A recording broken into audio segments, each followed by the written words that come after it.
procedures. So this is the test itself.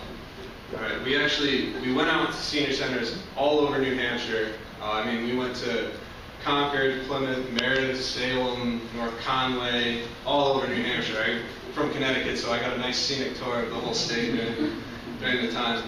We met, each session was 1 hour, and it was 3 times in a week. And we tested them on 6 different conditions. So we test them on 2 feet with their eyes open, 2 feet with their eyes closed, left foot eyes open, left foot eyes closed, and right foot eyes open, right foot eyes closed. They do each of those conditions 5 times for 30 seconds. And it's amazing how well they did. They made me start practicing because I'm watching a 79-year-old woman stand on 1 foot with her eyes closed like a statue, and I'm trying to do it myself, and I'm wobbling all over the place.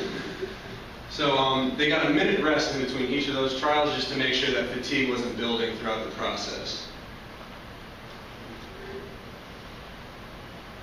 So this is an example of a good test. It goes through frames while you're recording it, and this is the last frame. So it's hard to see the area because it's so small, and the distance is so small that you can't tell. So this would be an example of a good testing trial. This is 1 foot, so they're on their left foot with their eyes open, and after 30 seconds, you can see they only moved a very small distance, so they kept it nice and tight. And you'll see the difference when I'm about to show you the bad example. So this would be a person that we think might be eligible for further screening. So they're doing the same exact test as that other person, same 30 seconds, and you can just see how much bigger the area is and how much bigger that distance is. So they're moving around a lot more, they're wobbling a lot more. So hopefully we can use this tool to try and screen people for their falls risk. So this is a great example of somebody that might need to work on their balance just to make sure that they don't fall and become one of those people that has to move into an assisted living home. We'll run quick through the statistical analysis. We use the ICCs, or the inter-class correlation, to determine the day-to-day reliability, just to make sure that each day was consistent. All right, they used, those are the conditions that we used again. I'll just go through this real quick. This is basically a grading scale. So when we do the correlations, it's on a scale of 100 to 0. So, I mean, think about it when you're in school. A lot of them were in the 80s, which was good to make sure that the testing was reliable. And with the eyes closed, we saw that it was a little less reliable. That could be just because the seniors rely, and myself, we rely so much on visual cues. This is, again, just an overview of that chart. We'll skip over. And then discussion. It appears that the map is reliable and that we can use it. So the poor reliability with the eyes closed, like I said, was that, I mean, maybe some of the older adults and everybody uses visual cues so much that when you close your eyes, everything goes haywire. And then we also have, of those 24 subjects, 23 of them were right-footed, so that could also could mess with the data. And again, we didn't notice much difference between 5 trials as opposed to a pilot where we did 3 trials. And we're looking forward to future study because there's a lot of practical application to this. My experience was great. INBRE definitely provided me with an experience that I would not have gotten otherwise. So I gotten better at everything from communication, talking to people, talking to the older adults, and hopefully public speaking.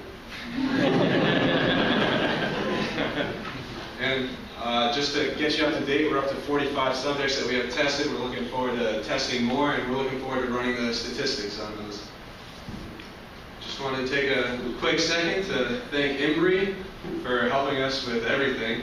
TechScan was the people who provided the mat and the software, and Plymouth State University for being the venue for it to happen. Thank you.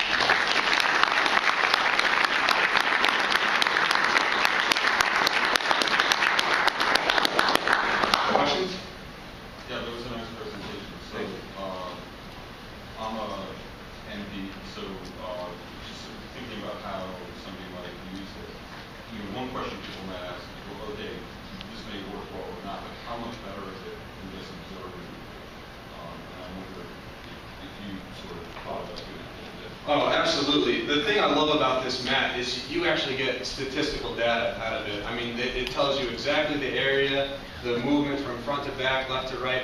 So as opposed to some of the other tests that they have now, where it's mostly qualitative or looking at the person and judging them that way, this is a lot better, because if we can develop a normative set of data, then we can compare it against it and just see how they compare. I think it's a really good screening tool. It might not be the end-all be-all, but it would be a great tool to hop them up there for a couple minutes and then see if their balance does need to be improved, and if it's just they need to be further examined. Yeah, I guess I'm saying, like, you know, when a clinician is thinking about like whether that's another piece of equipment, you know, like, as a research lawyer, yeah, but it would be interesting to get a really experienced clinician to see how they would do their observations would correlate with what you do. Yeah, absolutely. And the other great thing about this is because it's so portable, I mean, it can fit right in the office. You can bring it out to them. And as opposed to some of the other things that are 40, 50,000, this is probably only about around 10. So it's a lot more feasible for some people to get money to buy it. So I think that would be great. Yes? I'm sort of on the same line. I have 3 questions. So just, you know, I don't currently work on HD, but that was part of my graduate background as far as an advisor. And so same idea with Huntington's disease. There would be very traditional clinical tests that are more observational, right? I mean, you can quantitate them, but you're not using technology. Mm-hmm. So one direct question, which I think we were trying to ask, is are you doing independent observations and comparing them to the observations on the MAT scan? Let me ask all 3. To what is the history of the technology of the MAT scan? Mm-hmm. And 3, is it being used for things like Huntington's? Is it being used for anything else? Is this new? If not, then is that a downstream application, or I'm suggesting it as a downstream application? Absolutely. Because it was a reliability study, this is just the stepping stone. Just because I'm pretty sure it demonstrated reliability in a younger adult population, but we can't assume that it's the same in the older adult. So this whole study was just to make sure that this map is reliable, and then hopefully we can apply it to things like that down the road, which would be great. Has it been used in others? I'm like, what's the history of its use?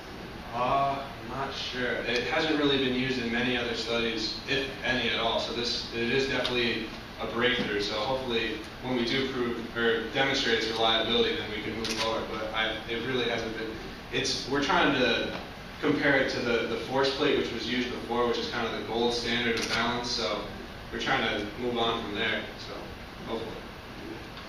Yes. So how are you teasing apart reliability versus true biological variation? So say for instance, it was your eyes are closed, I'm assuming there's more true variation. Yeah.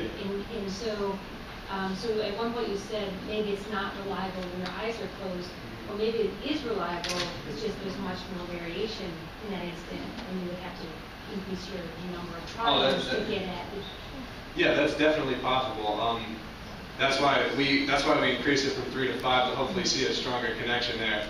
It's still loose, but we're really just trying to figure it out. With the eyes closed, it just it's a lot looser. So we're really not sure. I'm sorry. We can take one more question. Have you are using this as a predictor for people to fall in later on?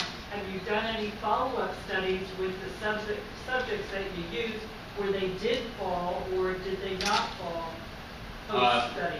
No.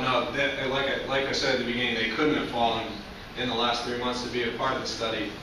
We took a lengthy health history form so that when we look back and see the data and see the variations, we can try and make some links between the two. But again, this is just the beginning study of reliability, so no, we haven't done any follow-up studies or anything like that. She's just trying to find you a track.